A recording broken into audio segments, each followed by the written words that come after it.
మా కొడంగల్ నాయకత్వం మొత్తానికి నేను ఎవరో పేర్లు చెప్పలేదు, మనుషులనే తిట్టుకోరి బయట తిట్టుకోరి కోరుతూ మరి వేదిక ముందున్న ఉదయం 3 గంటల నుంచి అరెస్టు చేస్తానని పోలీసు వాళ్ళని ఇళ్లకు పంపించిన నీ సంగతి ఏందో మా సంగతి ఏందో చూపెడతామని చెప్పి ఇక్కడికి వచ్చిన మా కొడంగల్ అన్నదమ్ములకు ఆడబిడ్డలకు ముఖ్యంగా మా ఆడబిడ్డలకు హృదయపూర్వకంగా నమస్కారాలు, హృదయపూర్వకంగా మీ చైతన్యానికి వందనాలు. సరిగ్గా 35 రోజులైంది నరేందర్ రెడ్డి గారిని అరెస్ట్ చేసి, వారితో పాటు దాదాపు 30 మంది రైతులను అరెస్ట్ చేసి 35 రోజులైంది. ఒక మాట మాత్రం ఖచ్చితంగా చెప్పాలి, నరేందర్ రెడ్డి గారి కుటుంబాన్ని కలవడానికి మొట్టమొదటి రోజు పోయినప్పుడు వారి తల్లిగారు నరేందర్ రెడ్డి గారి అమ్మగారు 92-93 ఏళ్ళ వయసు ఉంటుంది ఆ పెద్దమ్మకు. నేను సబితక్క పోతే మా ఓడు చాలా మెత్తటోని కొంటవేను బిడ్డ అన్నది. కానీ ఆ మెత్తటోడు రేపటి రోజున ఉక్కు మనిషి అయి రేవంత్ రెడ్డిని తుక్కు చేస్తాడు, ఖచ్చితంగా తుక్కు చేస్తాడు. మీ అందరి ఆశీర్వాదంతో కొడంగల్లో తుక్కు చేస్తాడు రేవంత్ రెడ్డిని. ఈ మాట మాత్రం పక్కా యాది పెట్టుకోమని చెప్పి నేను కోరుతా ఉన్నా. ఈ సందర్భంగా నిజంగా నరేందర్ గుండె ధైర్యానికి, ఆ రైతుల గుండె ధైర్యానికి మనందరం కూడా సెల్యూట్ చేయాలి. కేసీఆర్ గారి నాయకత్వంలో ఎట్లయితే ఉద్యమంలో ధీశాలిగా పోరాడినామో ఇవాళ నిజంగా మీ కొడంగల్ చైతన్యం చూస్తూ ఉంటే మొత్తం మా అందరికీ కొత్త ఉత్సాహం వచ్చింది, మా అందరికి కూడా గుండె ధైర్యం వచ్చింది. ఎందుకంటే సంవత్సరం కిందట అనుకోకుండా ఎన్నికలు ఓడిపోయినాం. ఇందాక దేశపతి శ్రీనివాస్ గారు ఒక నక్క కథ చెప్పిండు. ఆ నక్క వినయాలు ప్రదర్శించుకుంటూ రేవంత్ రెడ్డి అనే ఒక నక్క మొత్తం రాష్ట్రం అంతా తిరిగి అరిచేతుల వైకుంఠం చూపెట్టి ఎవరికి ఏది కావాలంటే అది ఇస్తా అన్నాడు. డిసెంబర్ 9 నాడు ఉరుకుండ్రి, మీరు రుణం తెచ్చుకొని 2 లక్షల రూపాయలు తెచ్చుకోండి, నేను వస్తూనే ఉన్నా, సంతకం పెడతా. ఏది పోయిన డిసెంబర్ 9 2023 అది పోయింది. సంవత్సరం దాటింది, ఈ డిసెంబర్ 9 కూడా పోయింది. అయిందా రుణమాఫీ? 2-3 సార్లు రేవంత్ రెడ్డి కాంగ్రెస్ వాళ్ళు ఆడాయిడ మాట్లాడినారు. ఏమని? రుణమాఫీ చేసినామని. అంటే నేను ఒక్కటే అన్నా, దమ్ముందా పోదామా, నీ సొంత ఊరు కొండారెడ్డిపల్లె పోదామా, నీ కాన్స్టిట్యున్సీ కొడంగల్ పోదామా, ఏడికి పోదామో రా, ఒక్క ఊర్లోనన్నా 100% రైతులు కనుకొచ్చి రుణమాఫీ అయిందని చెప్తే నేను రాజకీయ సన్యాసం చేసి ఆడికెళ్ళటే వెళ్ళిపోతాం, మళ్ళా రాజకీయాల్లో కూడా ఉండా అని చెప్పిన.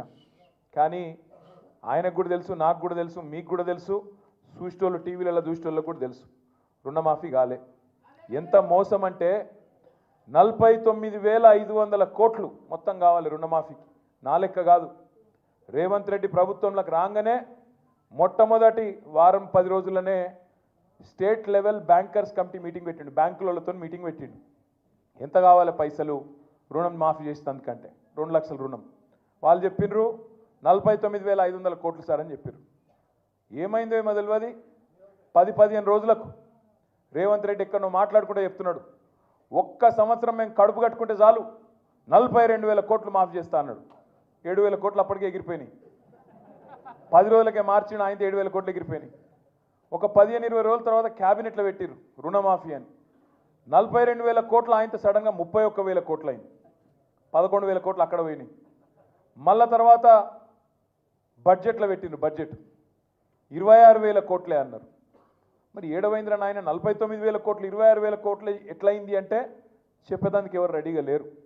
ఆ 26,000 కోట్లలో కూడా ఈరోజు అరాచకం ఏంటంటే ఇప్పటి వరకు రైతుల ఖాతాల్లో పడ్డది 12-13,000 కోట్లు దాటలేదు. ఏ ఊళ్ళో కూడా 30-35% కంటే ఎక్కువ రుణమాఫీ కాలేదు. ఇది వాస్తవమా? ఎక్కడ కాలే, కొడంగల్లో కాలే, కొండారెడ్డిపల్లిలో కాలే, ఏ ఊళ్ళో కాలే తెలంగాణలో. కానీ సిగ్గు లేకుండా రాహుల్ గాంధీ నుంచి మొదలు పెడితే కింద ఉండే గల్లీలో ఉండే కాంగ్రెస్ కార్యకర్త దాకా అయిపోయింది మొత్తం చేసేసినాం, ఇంకేం లేదు చేయనికే.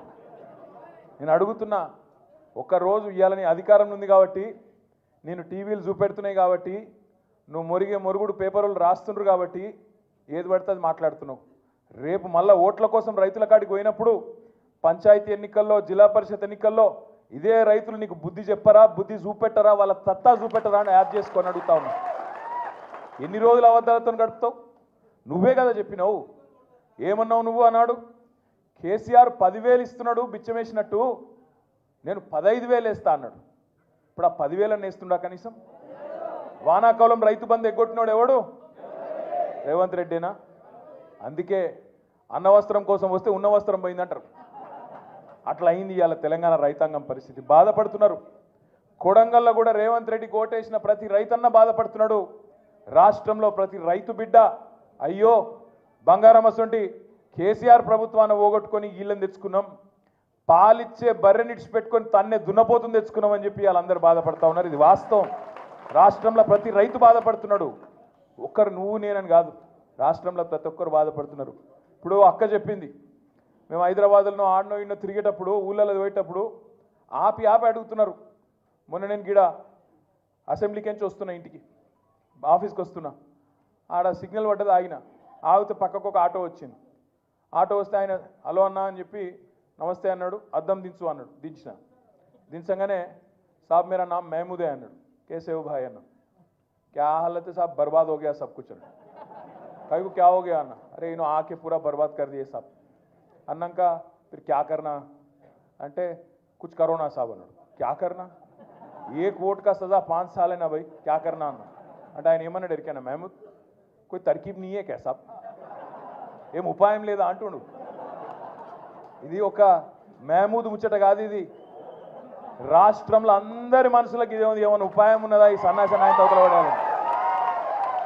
కానీ ఒకటి మాత్రం వాస్తవం, జనరల్గా ఒక 3.5-4 ఏళ్ళకి వస్తుంది కోపం ప్రభుత్వం మీద. పని చేయకపోతే 3 ఏళ్ళు చూస్తారు, 4 ఏళ్ళు చూస్తారు. తెలంగాణ ప్రజలు మంచోళ్ళు, చేస్తాడేమో, ఏమో ఇంకా టైం ఉన్నది కదా, ఇంకా వచ్చే సంవత్సరం చేస్తాడేమో, మళ్ళా బడ్జెట్లో పెడతాడేమో, 6 నెలలకేమైనా చేస్తాడేమో, ఇట్లుంటుంది కథ. కానీ రేవంత్ రెడ్డి కాడికి వచ్చే వరకు మాత్రం సంవత్సరం లోపట్నే ఆ నీలి రంగు నక్క మొత్తం వర్షంలో దడిసింది, అసలు రంగు బయట పడ్డది. ఎప్పుడు ఈ నక్కను వదిలించుకుందామని తెలంగాణ సమాజం మొత్తం ఇవాళ ఎదురు చూస్తూ ఉన్నది. ఇది వాస్తవం. 1-2 కాదు, ఎన్ని అబద్ధాలు. ఈ 6 గ్యారంటీలు, 420 హామీలు, నేను వాటి గురించి చెప్పా. ఫ్రీ బస్ అన్నాడు, తులం బంగారం అన్నాడు, స్కూటీ అన్నాడు, అన్నాడు, మశానం అన్నాడు, ఏది లేదు, ఉన్నదే పోయింది. ఉన్న రైతు బంధే ఎగ్గొట్టినోడు కొత్త ఏమని ఇస్తాడా? ఇలా ఊరికి అమ్మతోడు చెప్తున్నా, ఇంకొకడు అయితే ఇంకొకడు రేషం ఉన్న మనిషి అయితే ప్రజలు తిట్టే తిట్లకు ఎప్పుడో చచ్చిపోతుండే. రేవంత్ రెడ్డి కాబట్టి బతుకున్నాడు. పురాగా సిగ్గు తప్పినోడు, పురాగా ఇజ్జత్ లేనోడు కాబట్టి బతుకుతున్నాడు. కానీ ఇంకోడైతే ఎప్పుడన్నా ఆయన ఓ బకెట్ల నీళ్ళు పోసుకొని ఆయన నీళ్ళలో దుంగి చచ్చిపోతున్నాడు. అరే రామ, ఏం తిట్టుడు అది? మేము కూడా విన్నాం, మస్తుగా విన్నాం. కానీ అవి ఏం తిట్లు నాయన? ఆడ మూసి ఒడ్డు పొంట పోయి ఇక్కడ గొట్టం వెట్టుడు ఆలస్యం, ఏడున్నాడు రమ్మను అని. అరే గంత కోపం ఏందిరా పోయి అంటే, మామూలు కోపం లేదు ఒక్కొక్కలకు. రమ్మను, ఇప్పుడు ఇక్కడ రమ్మను దమ్ముంటే. నిజంగా చెప్తున్నా, రేవంత్ రెడ్డి గారు కెమెరాలో చూస్తున్నావు, ఇక్కడ పోలీసు వాళ్ళు కూడా ఉన్నారు, నీ వాళ్ళు నాకు ఎరికే.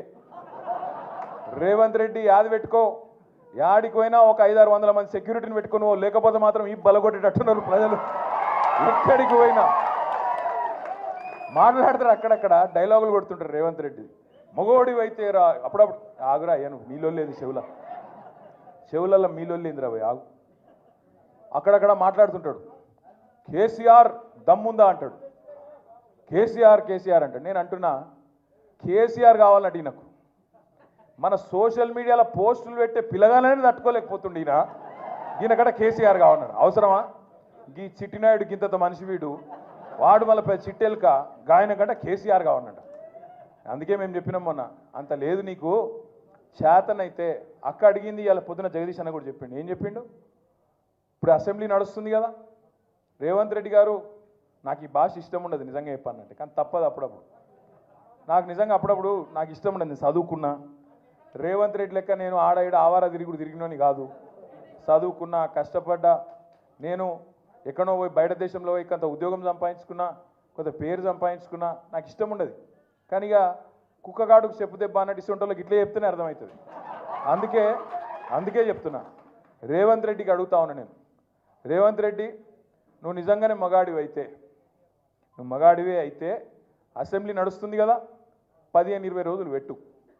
మొదలు 10-15 రోజులు మొత్తం రాష్ట్రంలో ఉన్న ప్రజల సమస్యలు మాట్లాడదాం, లగచర్ల మాట్లాడదాం, గురుకుల పాఠశాలలు మాట్లాడదాం, అక్కడ ఉన్న సమస్యలు మాట్లాడదాం, రాష్ట్రంలో నువ్వు చెప్పిన 6 గ్యారంటీలు మాట్లాడదాం, ఆటో డ్రైవర్లు ఎందుకు చచ్చిపోతున్నారో మాట్లాడదాం, చేనేత కార్మికులు ఎందుకు చచ్చిపోతున్నారో మాట్లాడదాం, బోనస్ ఎందుకు ఇస్తలేవో మాట్లాడదాం, మిగతా అన్ని విషయాలు మాట్లాడదాం. నీకు ఇష్టం ఉన్నంత కాలం రాష్ట్రం అప్పుల పాలైందని తప్పుడు ప్రచారం చేస్తున్నావు కదా, అది కూడా మాట్లాడదాం.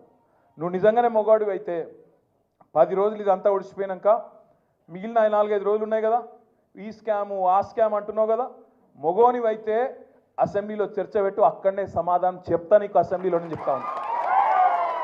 ఈ ఫార్ములా ఆ ఫార్ములా అంటున్నావు కదా, ఏ ఫార్ములా అన్నదే నీ ఇష్టం, తీసుకురా అసెంబ్లీలో పెట్టు. 4 గోడల మధ్యన క్యాబినెట్లో కూర్చొని ఎవరిని ఎట్లా లోపల పెట్టాలి, ఎవరి మీద ఏం కేసు పెట్టాలి, ఎవరిని ఎప్పుడు నూకాలి, ఇది కాదు ప్రభుత్వం చేయాల్సిన పని. ప్రభుత్వం చేయాల్సిన పని ప్రజాహితమైన పని చేయాలి, ప్రజలకు మంచి చేసే ఆలోచన చేయాలి. ఎప్పటి నుంచి మరి కొత్త రేషన్ కార్డులు ఇవ్వాలి, ఎప్పుడు పెంచిన పెన్షన్లు ఇవ్వాలి, ఎప్పుడు 6 గ్యారంటీలు అమలు చేయాలి, ఎప్పుడు 420 హామీలు అమలు చేయాలి. బీసీ డిక్లరేషన్లో చెప్పినావు, రైతు డిక్లరేషన్లో చెప్పినావు, విద్యార్థి డిక్లరేషన్ అని చెప్పినావు, ఎస్సీ ఎస్టీ డిక్లరేషన్ అని చెప్పినావు. వాటిలో చెప్పిన మాటలు ఎప్పటి నుంచి అమలు చేస్తావో గవి చర్చ చేయాలి క్యాబినెట్లో. గవి ఏవి లేవు. మీరు చూస్తున్నారు ఎంత ఎంత ఎక్కింది అహంకారం నెత్తికంటే. మొన్న మీరు చూసిండ్రు ఢిల్లీలో ఇండియా టుడే అని ఒక టీవీ ఆడ చర్చ పెట్టింది.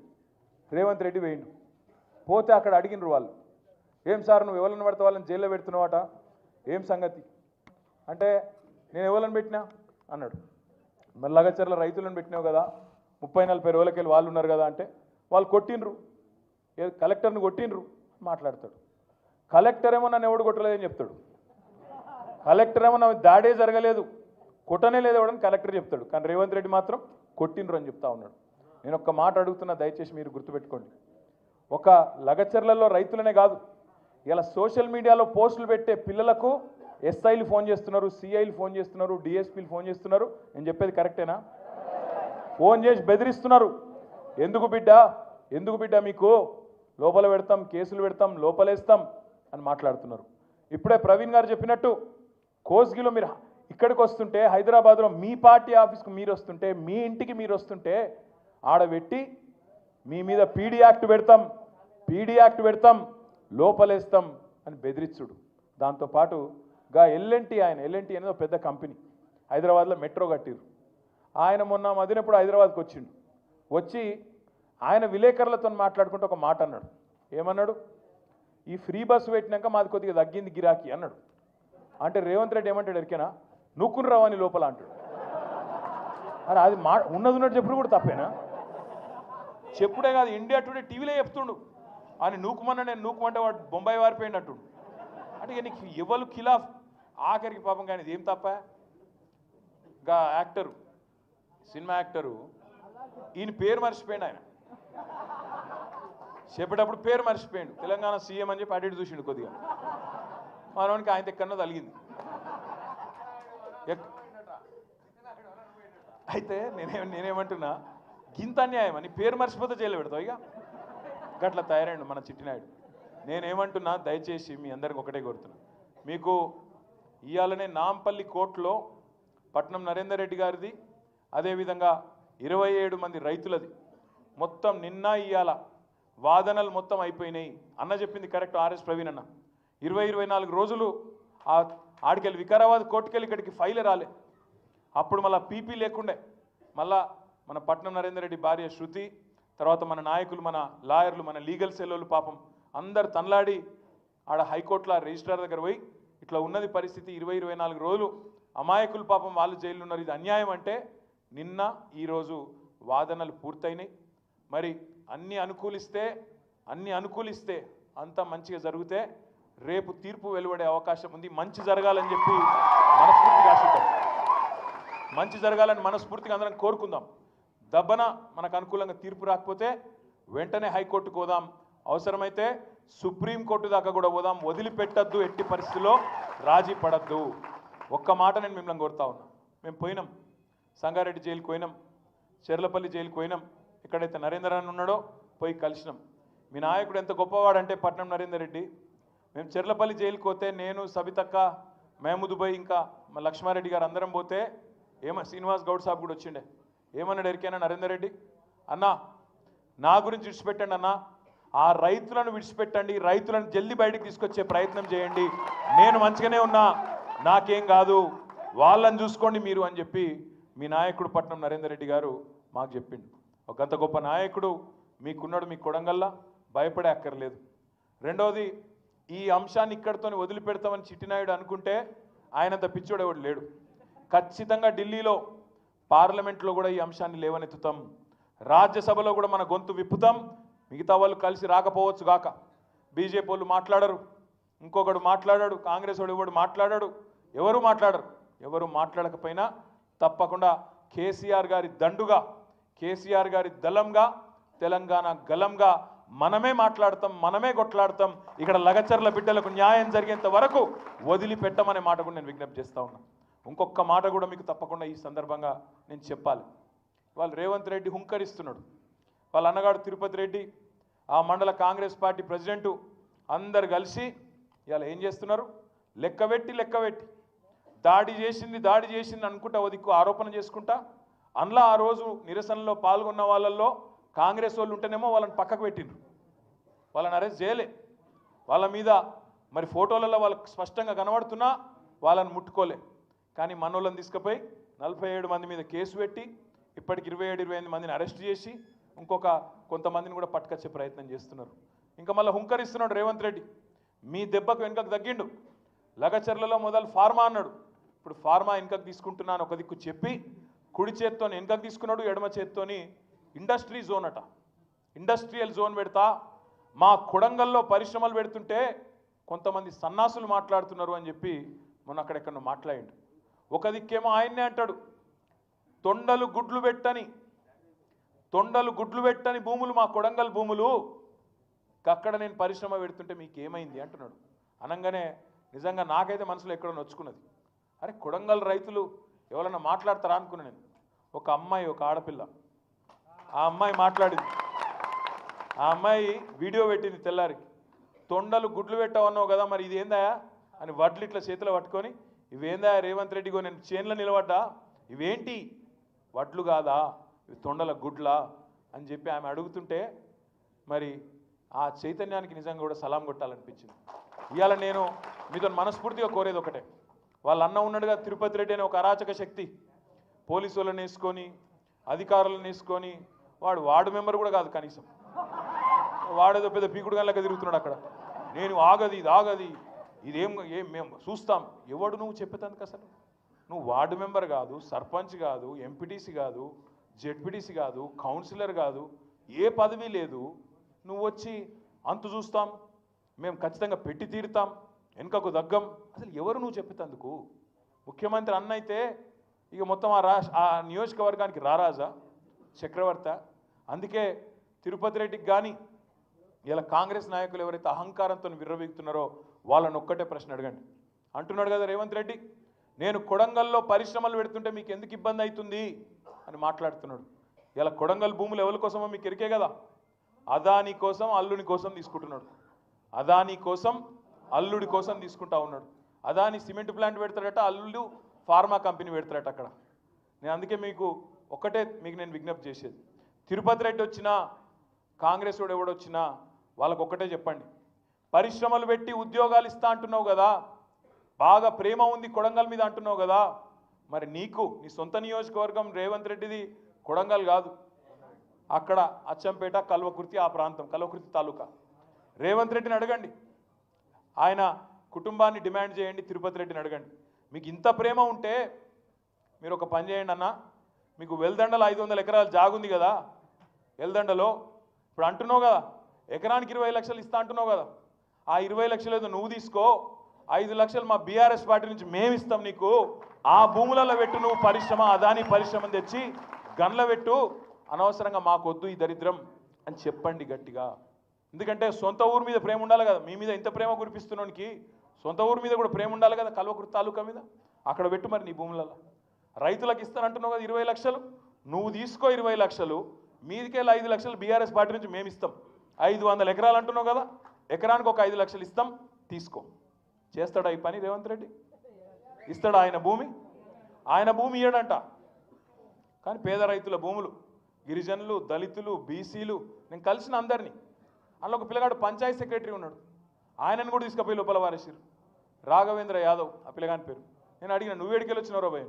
అన్న నేను డ్యూటీకి పోయినా, ఈ ప్రభుత్వమే చెప్పింది కులగణన చేయమని చెప్పింది, నేను ఎక్కడో పక్క మండలంలో పనిచేస్తున్నా, ఊరికి వచ్చినాక సాయంత్రం నన్ను కొంట పోయినరు. అరే నిన్నెట్లా తీసుకుపోయిన రాబోయే అంటే, నేను చూడన్నా నేను ఆడ పోయి వచ్చినా, అయినా కూడా నన్ను కూడా తీసుకొచ్చిరన్నా అని చెప్పిండు.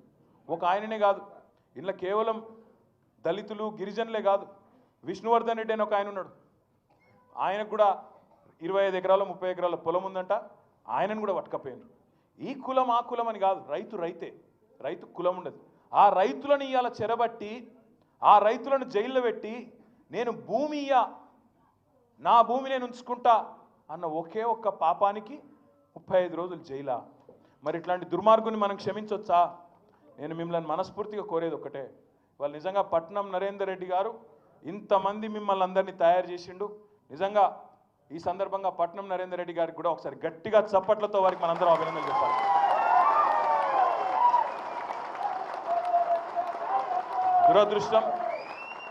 దురదృష్టం అట్లాంటి మంచి నాయకుడిని ఎమ్మెల్యేగా మనం గెలిపించుకోలేకపోయినాం. సరే, ఈ నక్క చెప్పిన మాటలకు, ఆయన నక్క వినయాలపైనమో కొడంగల్ నుంచే తిరిగి మన జైత్ర యాత్ర మొదలు కావాలి. రేవంత్ రెడ్డిని తుక్కు కింద అదే కాన్స్టిట్యున్సీలో ఓడగొట్టాలి. దానికి మనం ఈ రోజు నుంచి ఒక్కొక్కలం ఆ లగచర్ల రైతుల కష్టం సాక్షిగా, వాళ్ళను జైల్లో పెట్టి ఏడిపించిన ఆడబిడ్డలను ఏడిపించిండు కదా, ఆ కన్నీళ్ళ సాక్షిగా ఒక్కొక్కలం కేసీఆర్ లాగా కదులుదాం. తెలంగాణ ఉద్యమంలో కేసీఆర్ ఎట్లా కదిలిండో ఒక్కొక్కరం కొడంగల్లో అట్లే కదులుదాం. మీ అందరికీ నేను ఒకటే మాటిస్తా ఉన్నా, రేపు 90% బెయిల్ వచ్చే అవకాశం ఉందని లాయర్లు చెప్తున్నారు.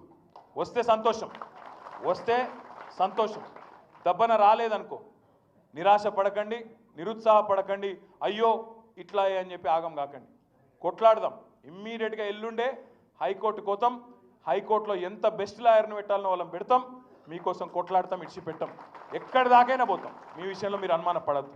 రేపు ఖచ్చితంగా కొడంగల్లో మాత్రం ఈరోజు ఏదైతే నిర్బంధం పెట్టి నేనేదో నియంతను, నేనేదో రారాజును, చక్రవర్తిని, శాశ్వతంగా కొడంగల్కు నేనేదో రాజును అని రేవంత్ రెడ్డి అనుకుంటున్నాడో, కొడంగల్ సత్తాను, కొడంగల్ పౌరుషాన్ని మాత్రం రేపటి రోజున చూపెట్టాల్సిన బాధ్యత మనందరి మీద ఉన్నది.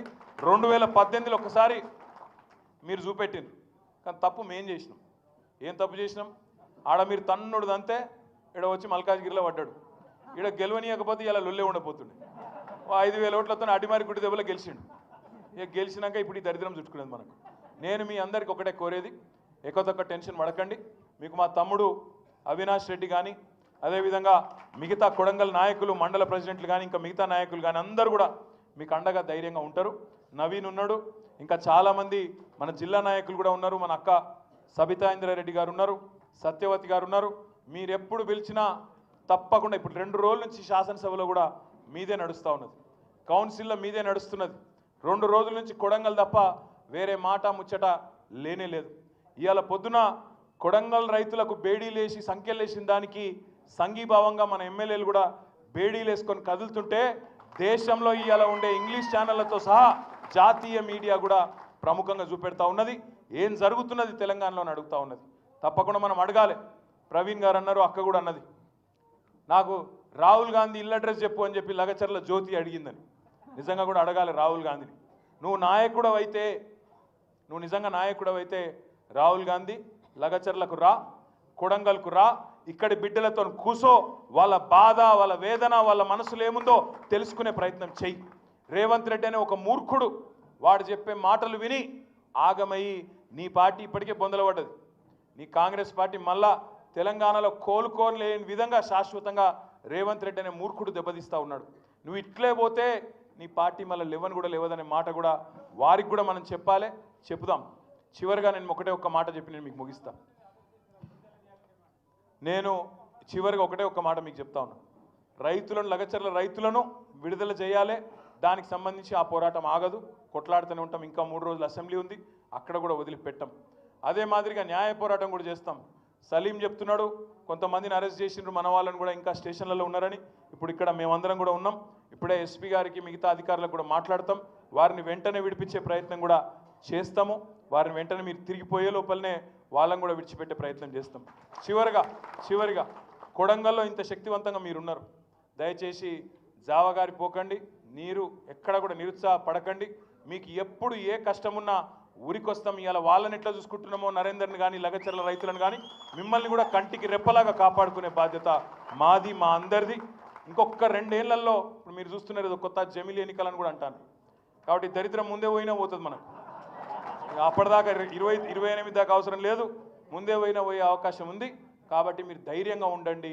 తప్పకుండా మీ అందరికి మేము అండగా ఉంటామని చెప్పి కూడా తెలియజేస్తూ మళ్ళొక్కసారి ఇంత పెద్ద ఎత్తున ఇక్కడ దాకా వచ్చినందుకు మీ అందరికి ధన్యవాదాలు, నమస్కారాలు. జై మాజీ మంత్రివర్యులు ఈరోజు మీ అందరికీ కొడంగల్